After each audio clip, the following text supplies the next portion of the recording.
우린 지난 시간까지 사도행전에 대한 말씀을 우리가 배웠습니다. 오늘부터는 로마서의 말씀을 우리가 함께 배우겠습니다. 이 로마서를 쓴 사람이 누구냐면 바울 사도입니다. 이 바울이 이 로마서를 쓴 시기가 AD 56년 말에서 57년 초라고 이야기하고 있습니다. 그리고 이 로마서를 쓴 장소가 바로 이 고린도라고 말씀하고 있습니다. 그럼 이 바울이 이 고린도에서 로마서를 썼을 때 그 시기가 언제냐면, 우리가 사도행전을 배우면서 바울이 3차 전도 여행을 하던 중에 아가야 지방, 이 고린도에서 만난 사람이 있습니다. 브루스길라와 아굴라와 함께 이 고린도 교회를 세웠습니다. 이 고린도 교회를 세우고 나서 바울이 브루스길라와 아굴라를 만나고 나서 이 로마에도 교회가 있구나, 하나님 믿는 성도가 있구나, 그런 마음을 가졌던 거예요. 그래서 바울이 이 로마에 있는 성도들도 보고 싶고, 그래가서는 사도행전에서 이 바울이 보듯이 바울은 어느 누구에게 복음을 전하기를 원했습니다. 그리고 바울은요, 성경에서도 자기가 이 로마에 가기를 참 기다렸다는 것입니다. 그런데 가지 못했다는 거지요.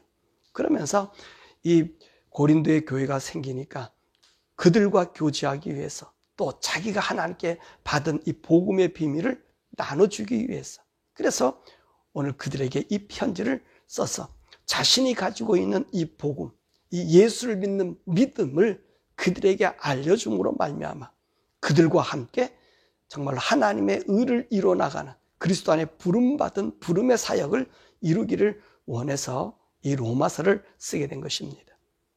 그러면 이 로마의 교회는 언제 세워졌을까? 우리 대부분 교회들을 보면 이 바울에 의해서 많이 생겨졌습니다. 물론 몇몇 교회는 그렇지 않는 교회도 있지만 대부분 많은 우리 성경에 나타난 교회들은 바울에 의해서 세워진 교회입니다. 그런데 이 로마 교회는 바울에 의해서 세워진 교회가 아닙니다. 그럼 이 교회가 어떻게 생겨졌을까요? 예수님이 부활하시고 난 이후 이 세상에는 40일 동안 계셨습니다. 그러다가 40일 계시고 나셔서 하늘로 승천하시면서 오늘 그 제자들과 그 사람들에게 말씀하십니다. 너희들은 예루살렘을 떠나지 말고 여기 머물러 있으라는 것입니다. 그럼 너희가 몇 날이 못 돼서 성령을 세례로 받을 것이다. 그래서 이 제자들이 이제 마가 다락방에 모여서 함께 기도했습니다. 그러던 중에 오순절 날이 되자 이들 가운데 성령님이 임하여 모두가 방언하게 되었습니다. 그랬더니 예루살렘 성이 소동하게 되었어요. 이 사람들이 방언하는 모습을 보려고 오늘 이 마가의 다락방으로 그들에게 달려왔던 것입니다. 그리고 이들을 보고 깜짝 놀랐어요. 왜 그랬을까요?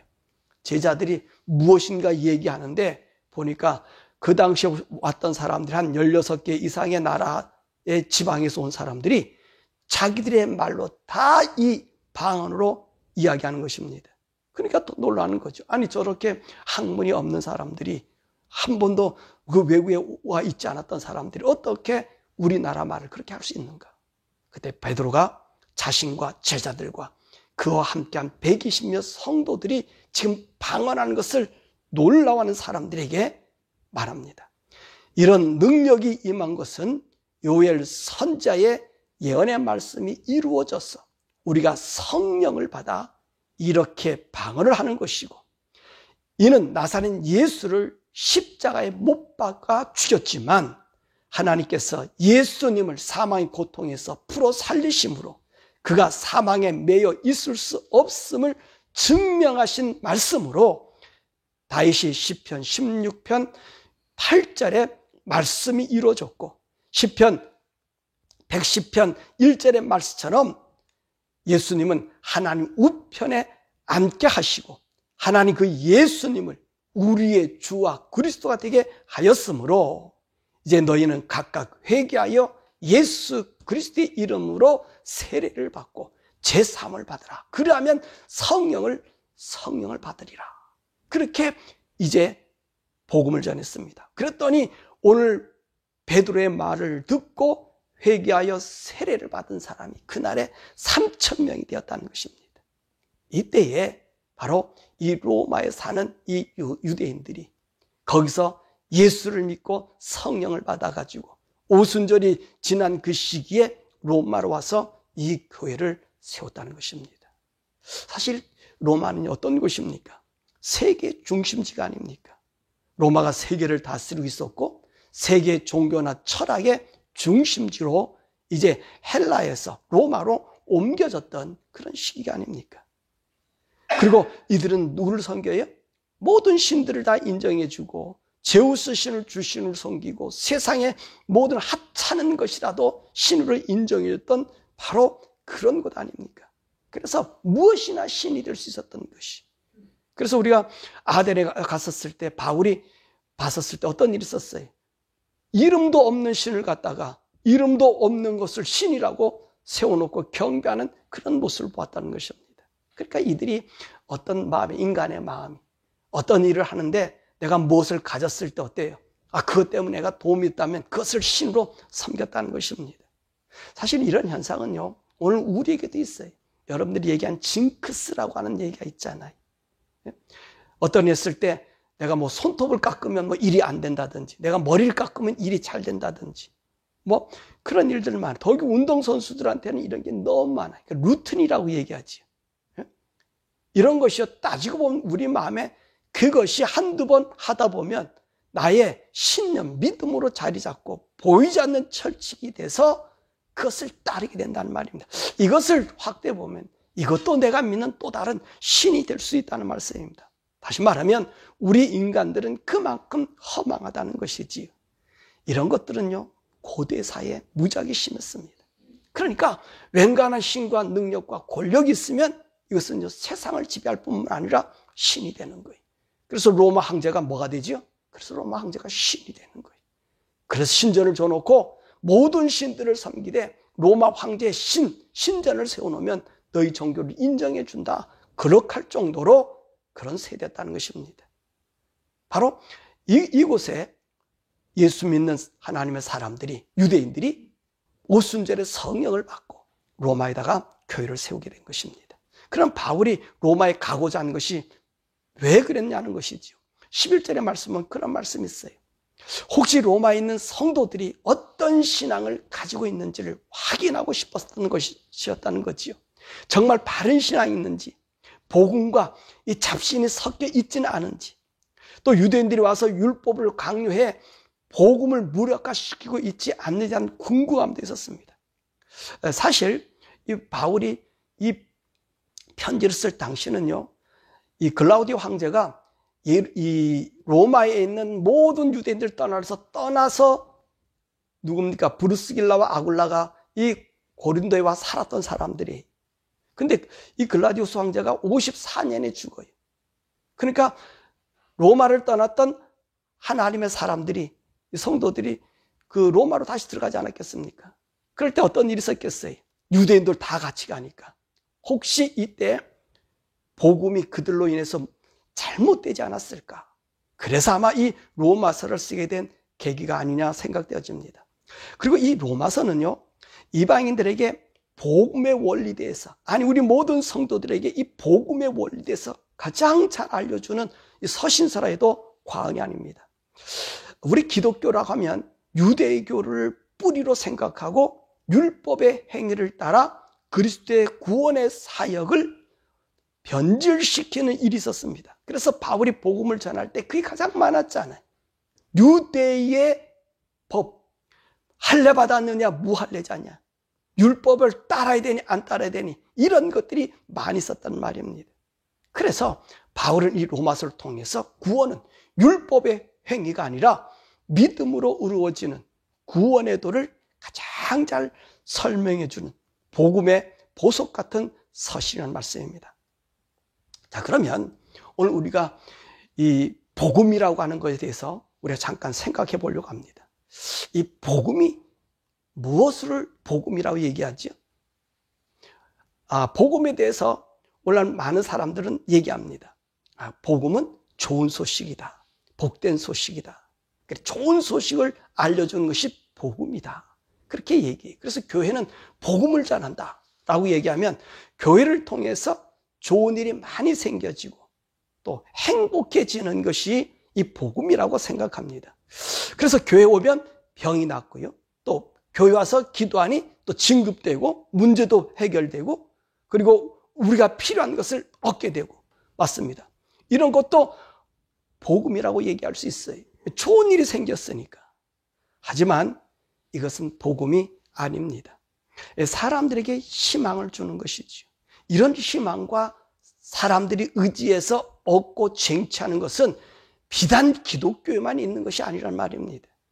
다른 종교에도 이런 일들이 수두그룩하게 많이 있는 것입니다. 하지만 기독교에서 말하는 복음은 육적인 좋은 일이 아니라 영의 회복을 통한 하나님의 구원을 받아들이는 것이 복음이란 말입니다. 그러므로 복음은 예수님을 믿어 죄 용서함을 받아 영의 회복으로 구원받는 것이 바로 복음이란 말씀입니다. 그래서 이 복음은 예수님께 대하여 말하는 것이 복음이지. 예수님에 대하여 말하는 게 복음이에요. 이 복음은요, 창조주 하나님께서 어떻게 인간들을 구원할 계획을 인간들이 받아들이는 거예요. 그것을 알려주는 것이 복음이에요. 그래서 아담과 하가 번제했을 때 하나님 그들을 짐승을 잡아서 가죽옷을 입히시고 아담 이후의 모든 사람들을 구원할 하나님의 계획을 말씀하셨는데 그것이 뭐죠? 여인의 후손으로 말미암아 사단의 일을 멸하고 하나님의 구원을 완성하리라고 말씀하고 계신 것입니다. 바로 이 여인의 후손이 메시아, 바로 메시아로서 인류 구원자라고 계시해 주는 것입니다. 하나님의 이 구원의 계획을요, 이 선자들에게 계속해서 알려줬습니다. 홍수 전에는 이 셋의 후손들에게, 그리고 노아에게, 노아는 그 아들 셈에게와 그리고 아브라함에게, 아브라함은요 야곱, 이삭과 야곱, 그리고 야곱은 그 아들들에게 유다 자손에게서 실로가 오시어 세상의 구주가 될 것을 예언하시고 모세를 통해서 이 시내산에서 받은 하나님 말씀을 성문화 문자로 말씀을 나타내 그 언약을 예수 안에서 구원받음을 이야기합니다. 그리고 유다의 자손 다윗의 자손에게서 바로 예수가 나실 것을 우리에게 알려주게 된 것입니다. 그렇다면 오늘 복음, 예수가 왜 복음이냐는 것입니다. 예수가 왜 복음이냐? 우리 첫째는 3절에 씁니다. 그분은 성경에 증언한 대로 인간의 몸을 입고 다윗의 자손이어야 된다는 것입니다. 성육신하신 예수님의 모친과 부친은 모두 유다 지파, 다윗의 자손이 되어야 된다는 것이지요. 그러면 예수님의 아버지인 요셉은 누구의 아들이죠? 다윗 계통의 솔로몬의 아들입니다. 그런데 어머니 마리아는 다윗의 아들 중에 나단의 후손입니다. 그래서 우리 예수님은 다윗 가문에서 나셔야 함을 성취하신 거예요. 이 말씀의 줄기가 어디 있어요? 요셉은 다윗의 아들 솔로몬의 계통이다. 마태복음 1장에 쭉 아브라함 누구 낳고 하면서 누가 나와요? 요셉이 나오잖아요. 솔로몬 계통이에요. 왕의 계통을 얘기한 거고요. 어머니 마리아는 누가복음 3장 31절에 쭉 후손을 올라가서 역대상 3장 5절에 보면 나단의 아버지가 다윗인 것을 이야기합니다. 그래서 우리 예수님은요, 다윗의 가문에서 나심을 성취시킨 것입니다. 또 이렇게 예수님이 다윗의 가문에서 태어났다 할지라도 시와 때가 맞아서 그런 사람이 나타났다 해서 예수님이 하나님의 구원의 완성자가 될 수 있다는 것은 아니라는 것입니다. 그러나 그 해답이 4절에 있어요. 보니까 예수님 성결형을 가지셔야 한다는 것입니다. 자, 성결형이 중요한 것은 우리 인간형은요, 아담과 하와가 선악과를 따먹음으로 인해서 우리 영은 하나님을 볼 수 없는 더러워진 영이 되어 하나님과 그 영이 분리되었었습니다. 이 더러워진 영 때문에 인생의 영육의 죽음과 영원한 멸망이 온 것입니다. 그래서 모든 인생이 죽어야 될 운명이 처한 것이지요. 이 더러운 영이 아담과 하와에게 있는 것이 아니라 그 자손에게, 우리에게 전이 되었다는 것입니다. 유전되었다는 것입니다. 그러므로 인간이 죽는다는 것, 이것은 우리 영이 더러워져서 죽을 수밖에 없음을 증명하는 것입니다. 이렇게 죽을 수밖에 없는 인생들을 하나님께서 구원의 주식으로 약속하셨는데 바로 누구죠? 여인의 후손 예수님을 보내주신다는 약속입니다. 그래서 인간을 구원할 예수는 인간의 더러워진 영을 가지고 태어나면 되지 않아요. 인간이 가지지 않는 깨끗한 영으로 태어나야 된다는 말입니다. 바로 그것이 성결의 영, 즉 성령을 통해서 태어나야 하므로 하나님께서는 마리아를 통해서 성령으로 예수님을 잉태하게 하신 것입니다.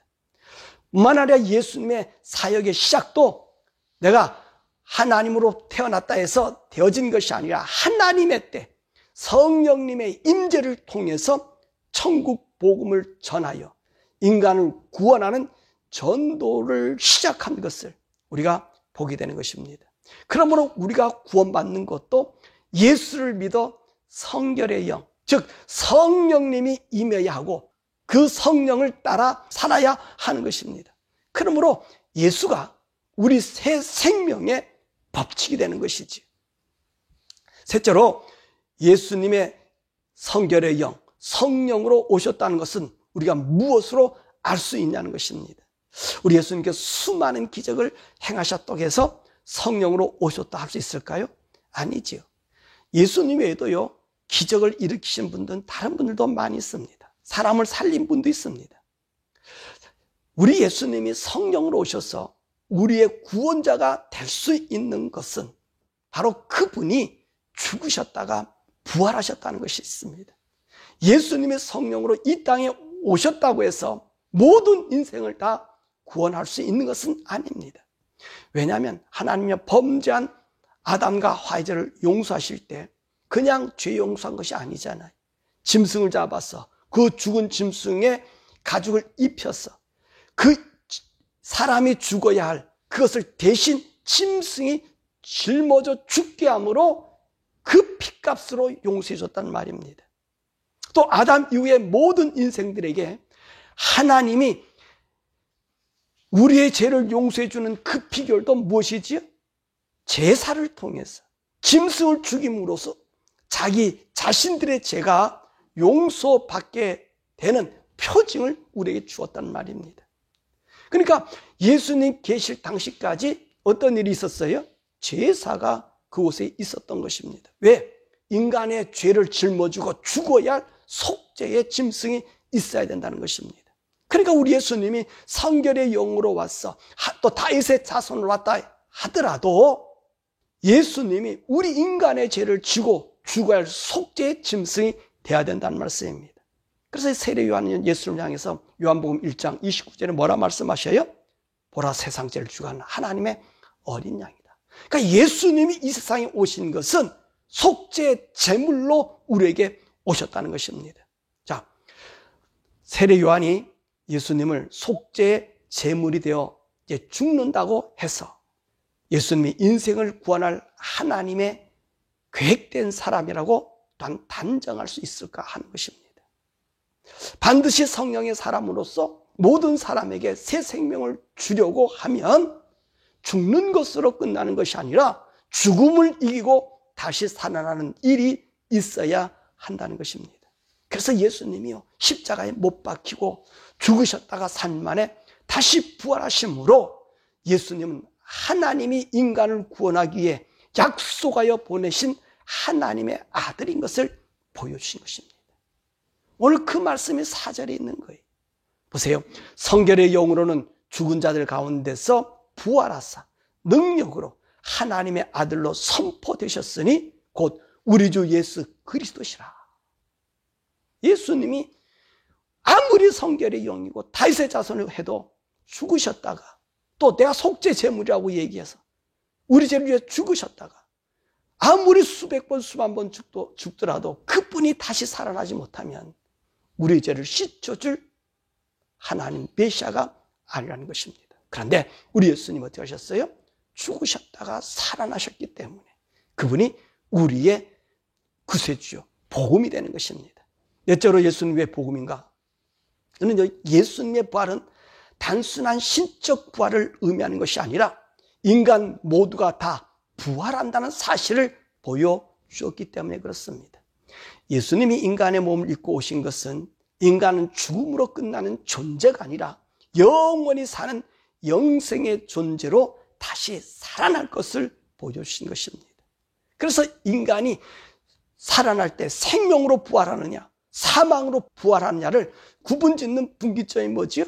예수를 믿었느냐 안 믿었느냐가 우리에게 주어진다는 것입니다. 그래서 우리 인생은 다시 죽는 것이 아니라 영원히 사는 존재로 영생이냐 죽음이냐를 구분짓는 바로 그 분기점이 예수님이기 때문에 예수가 복음이란 사실입니다.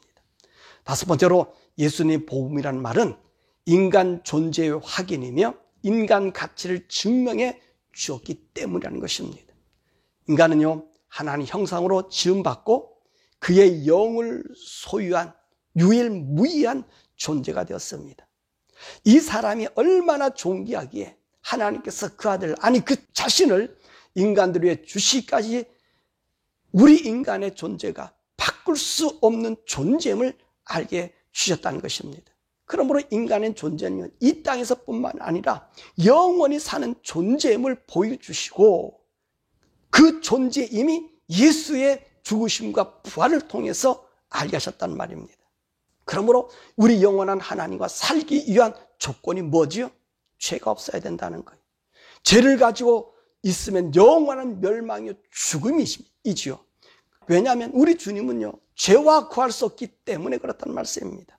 그래서 예수님이 죄를 없이 하고 하나님과 함께할 의를 주시기 위해 성결의 영으로 임하여 우리에게 성령을 주심으로 새 생명의 소유자, 의로운 자가 되게 하여 하나님과 영원히 살 수 있게 한 것입니다.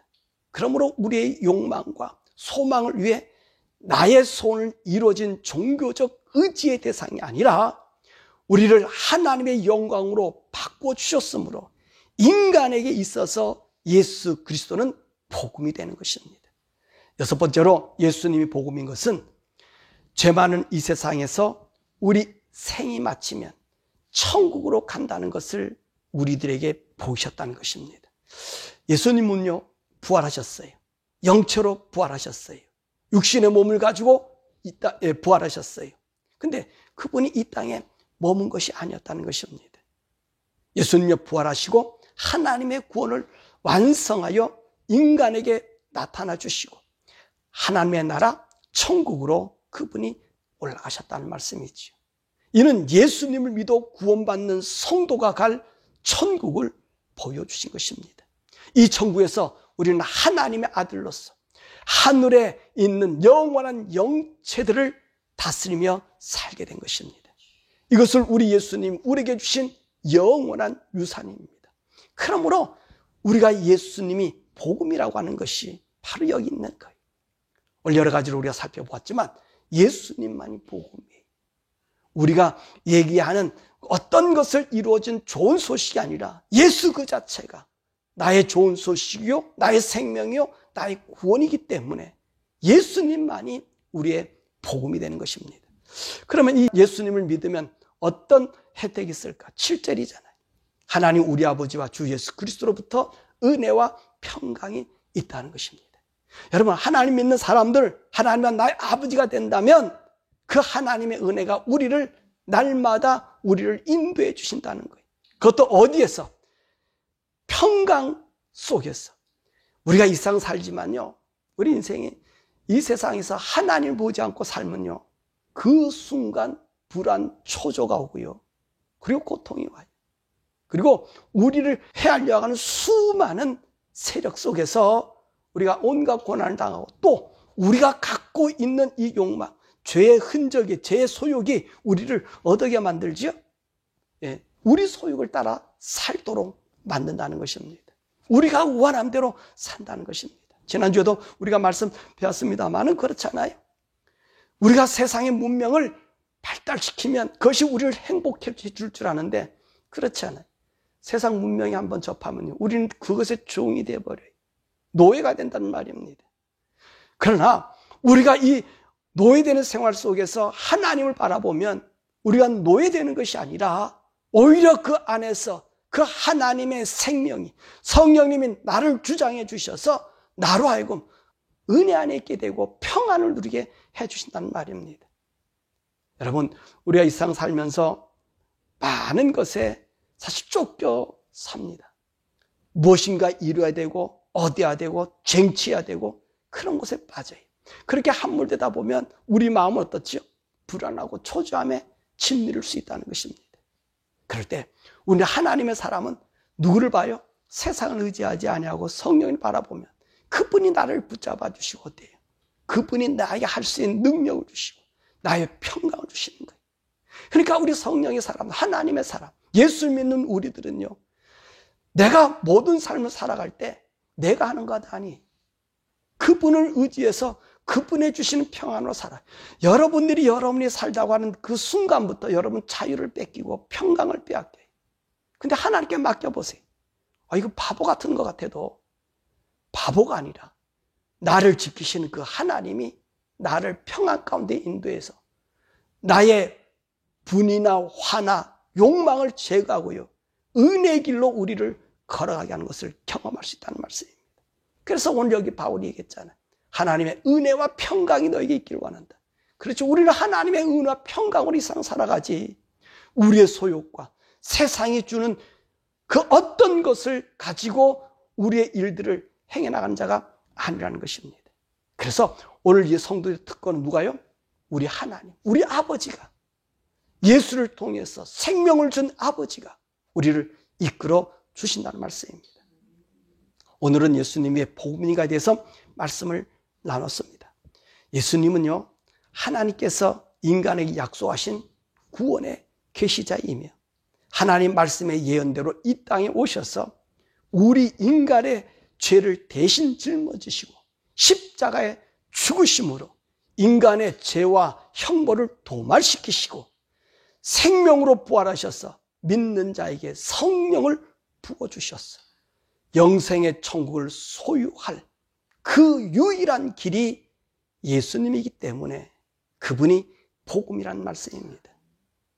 복음은 내게 좋은 일이 생겼다, 예수 믿고 기도해서 잘 됐다, 여러분 그것도 복음이에요. 좋은 일이에요. 근데 그거는 교회만 있는 게 아니란 말이에요. 부처 믿어도 되고 허망한 돌 하나 갖다 놓고 믿어도 되고 내 마음의 누팅과 철칙을 따라도 그것이 이루어질 수 있어서 기쁨을 줄 수 있어요. 이것이 우리의 복음이 아니라 네가 죽었느냐 살았느냐, 네가 사느냐 죽느냐, 네가 영원히 사느냐, 그것을 말씀해 준다는 말이에요. 교회는 바로 그것을 얘기하는 거예요. 교회가 외치는 복음은 조금 어려운 문제가 있어서 그것 때문에 좀 잘된 예수의 이름으로 불러서 잘돼서 기쁜 것이 아니라 네가 그런 것을 얻지 못한다 할지라도, 네가 원하는 것을 얻지 못한다 할지라도, 네가 원하는 것이 실패했다 할지라도 네 속에 예수 그리스도가 생명으로 내 생명을 주고 네가 예수로 말미암아 성령님과 동행하는 삶, 그 삶을 살아가는 힘과 원동력이 되는 것이 복음이라는 말씀입니다. 이것이 하나님의 은혜를 체험하는 거예요. 예수 믿어요. 여러분 다 망할 수도 있어요. 그건 복음 아니잖아요. 그건 저주잖아요. 근데 우리는 그거를 감내한다는 거예요. 복음의 사람, 생명의 사람, 예수의 사람은 그것을 감내하는 거예요. 다 없어지고 다 사라지고 심지어 내 몸에 병까지 들어도 하늘을 보고 기뻐할 수 있는 사람이 하나님의 사람이, 이게 복음을 받은 사람이. 예수 믿다가 병들면 원망하고 탄식하잖아요. 사업이 안 되면 불평하잖아요. 그럼 복음의 자체를 다시 생각해 봐야 돼요. 그것 때문에 하나님 원망한다, 큰 원망의 조건이 되질 않아요. 내 영혼이 하나님 앞에 갈 수 있느냐 없느냐를 찾는 것이 복음이고, 그것 안에서 내가 하나님을 기뻐할 수 있는가? 그 환난과 어려움 속에서 내가 하나님을 찬양할 수 있는가? 그것이 구원받은 하나님의 성도의 모습이라는 것입니다. 그럴 때 성령님 우리와 동행해. 실패, 좌절, 없어짐이 아니라 그 하나님과 내가 동행함으로 예수가 나의 삶을 이끌어 줄 때 이것이 바로 구원받은 성도요, 천국을 소유한 성도입니다. 그렇다고 여러분이 아프고 연약한 거 기도하지 말라는 거 아니에요. 기도하세요. 그러나 그것에 모든 것을 걸지 말라는 거예요. 설령 없어진다 해도, 설령 들어주지 않다 할지라도 내 구원, 나의 속에 있는 하나님의 영이 나를 온전히 이끌어 주느냐, 그것에 초점을 맞춰 살아가는 자. 그래서 예수가 여러분의 삶에 날마다 나타나고 성령이 여러분을 이끌어 주셔서 여러분이 하나님의 아들과 하나님의 자녀인 것이 증거받는 그런 은혜의 평강이 여러분의 있기를 주님의 이름으로 축원합니다.